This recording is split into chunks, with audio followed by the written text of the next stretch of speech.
Coming up on News Valdosta, many health bills may be pushing through. And Valdosta gas prices are at a rise. We'll have these stories and more. Your News Valdosta starts now.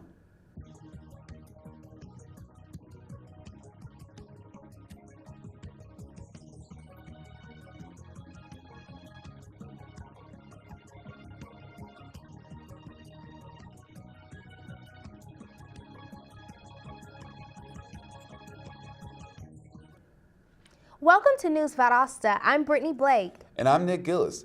Several health bills made it just under the wire. Heal others involving the state healthcare regulatory licensing program and a bill governing a modified risk tobacco product didn't make it. The FDA has yet to approve such a product to be sold in the U.S. or to be marketed as less harmful than other tobacco products. Additionally, the State House also expanded Georgia's medical marijuana program.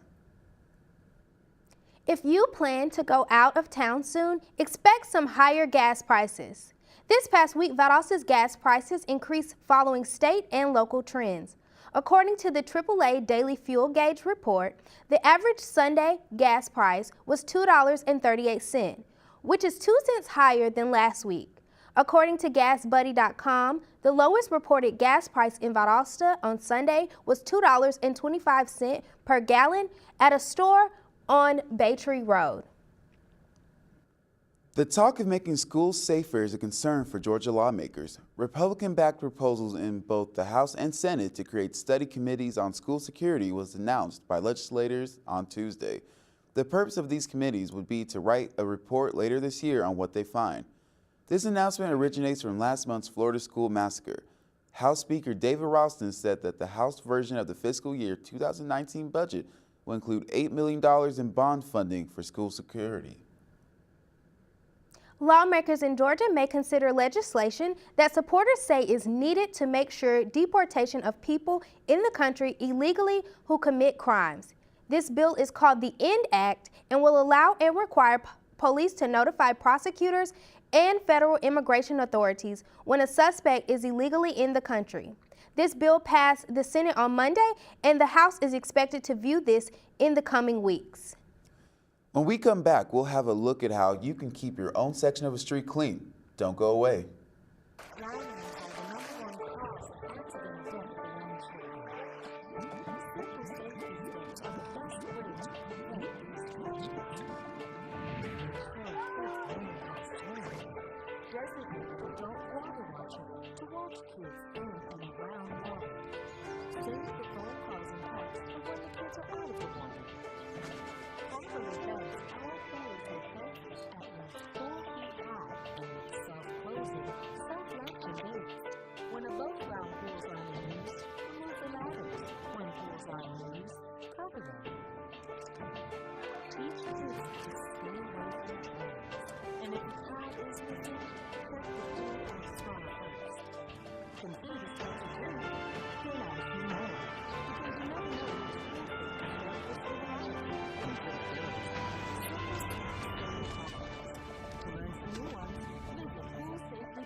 And we're back with more News Valdosta.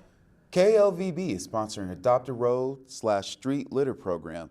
This program's purpose is to have the community involved in litter control and city cleanups. KLVB will give citizens the opportunity to keep their own section of a highway or street clean. Litter along the roads in this area has reached an epidemic stage. Keeping the roadways clear of litter has proven to be a very time-consuming and extremely expensive operation for Lowndes and Valdosta. This event operates strictly on volunteers. Any group, organization, or company that would like to participate can find more information and forms on KLVB's website. The Theater Guild of Valdosta is in full swing in their 29th season. Lend Me a Tenor and The Real Princess and the Pea are the next two shows set to premiere, with the Rosies being the season finale. For information on how to attend any of the shows for the rest of the season, you can contact the Theater Guild of Valdosta. A celebration will be held for Valdosta Fire Department's newly promoted personnel. This event will take place this Friday at 2 p.m. at the City Hall Annex Multipurpose Room. If you would like more information about this event, call 229-333-1835, extension 1836. Weather permitting, the Azalea Festival will be holding its annual classic car and bike show this Sunday at Drexel Park. Registration for the show will be from 10 a.m. to noon. There is no entry fee to compete. Judging will begin promptly at 12 p.m. Categories for the show are Best Hot Rod, Best Paint, and Best in Show. Trophies will be given at 2 p.m. The Southside Library Booster is selling tickets for its third annual Bookyard Barbecue. Tickets are $10 for a plate of barbecue chicken, macaroni cheese, baked beans, and bread. If you are interested in purchasing a plate, contact Southside Library Boosters. The director of the African American Studies program at Valdosta State University will be finishing up his final semester and plans to retire in May. Dr. Calvin Walker has been with the university for 33 years. He plans to enter the realm of relaxation following his retirement, reading antique books, watching old movies, traveling, and continuing his work with the golfer program. Lowndes County Sheriff Ashley Polk has donated 3 cars to the Lowndes High School's Driver's Education Program. 2 Fords and 1 Dodge Charger were given to the program, with Polk's handing over the keys to Steve Langford, a driver's ed instructor. Langford said the donation will allow LHS students more time in the car. The goal is for each student to have 6 to 8 hours in the car while in the LHS Driver's Education Program. We're going to take another short break and then check in with Courtney Crafter for today's weather forecast, so stay tuned.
Welcome back to News Valdosta. Now for a look at today's weather.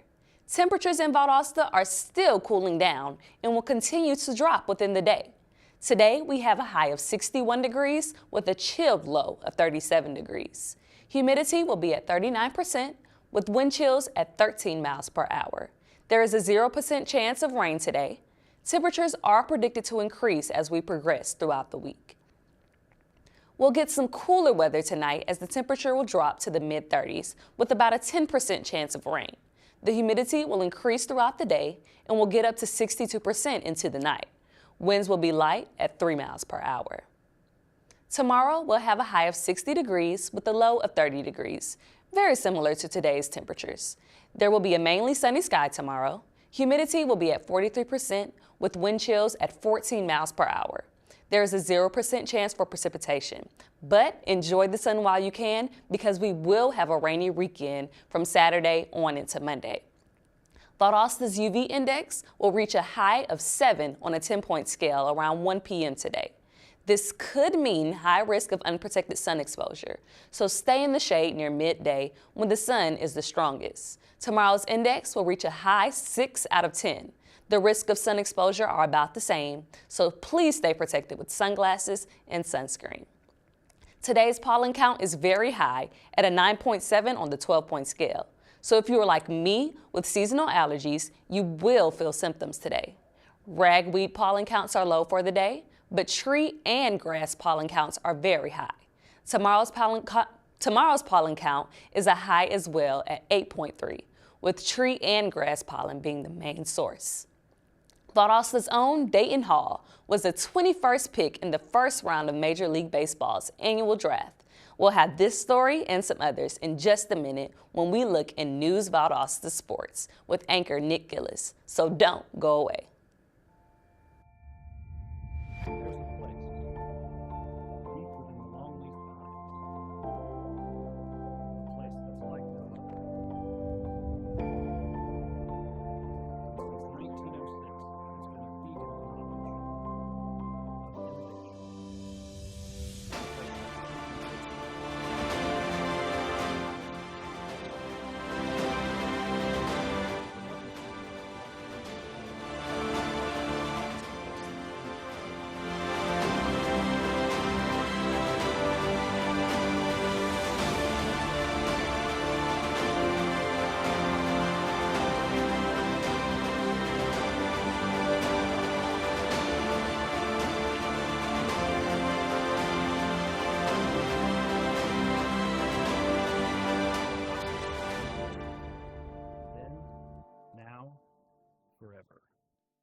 Welcome back. With all the excitement at the NFL Draft Combine this past week, I figured now was as good a time as any to talk about Valdosta High's own draftee.